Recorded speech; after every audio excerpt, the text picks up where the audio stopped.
Hello guys, ayan, samahan nyo ako kumain guys. Ayan, katatapos ko lang maglaba. Ayan, naluto na yung humba bisaya. Ayan, medyo malapot na siya guys. Ito yung masarap talaga.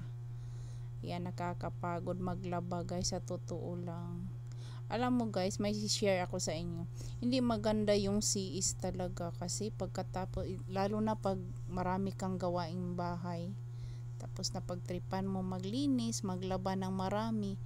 Ayan, nakakapagod. Ayan, gutom na yung manang ninyo guys. Tignan mo, hindi na yan nakasuklay sa kagutom. Alas 3 na po yan. Ayan. Ayan pa lang yung pananghalian niya kasi maraming nilabhan. Ayan, kain muna tayo guys. Gutom na ang manang. Lang mo, hanggat may tayo ulam, may pang content tayo guys. Enjoy lang tayo palagi dito sa FB Reels.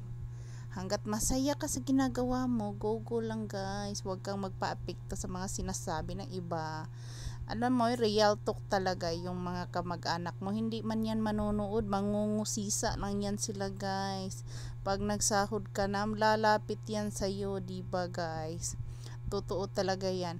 Milyon yung mga views mo guys. Hindi lang yun sila yung mga followers mo. Hindi, mangungusisa lang yan sila. Huwag kang mag-alala yung mga kamag-anak mo, mga pinsan mo, mga kapatid mo, hindi nanonood sa mga video mo. Marami pa kayong followers dyan, mahigit pa dyan. Basta gumawa ka lang ng video na maganda. Mag-enjoy ka sa paggawa ng video mo. Post ka lang ng post. I-enjoy mo lang lahat ng ginagawa mo. Yan lang ang gawin mo guys. Huwag mong isipin yung ibang tao. Isipin mo, nag-enjoy ka sa ginagawa mo. Ganyan lang guys. Ayan o.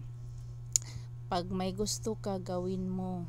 Pag may pangarap ka, go lang. Diba guys? May maaabot ka rin. May maaani ka sa lahat ng gusto mong gagawin. Ganyan ako guys. Pag may gusto, ginagawa ko, pinag-aaralan ko kung kaya ko bang gawin. Ganyan. Hindi naman ako sumasayaw noon eh. Dito lang ako sa social media sumasayaw. Tsaka mahiyain po ako. Simpleng nanay lang po ako, pero nagagawa ko lahat yan. Dahil may pangarap ako para sa mga anak ko.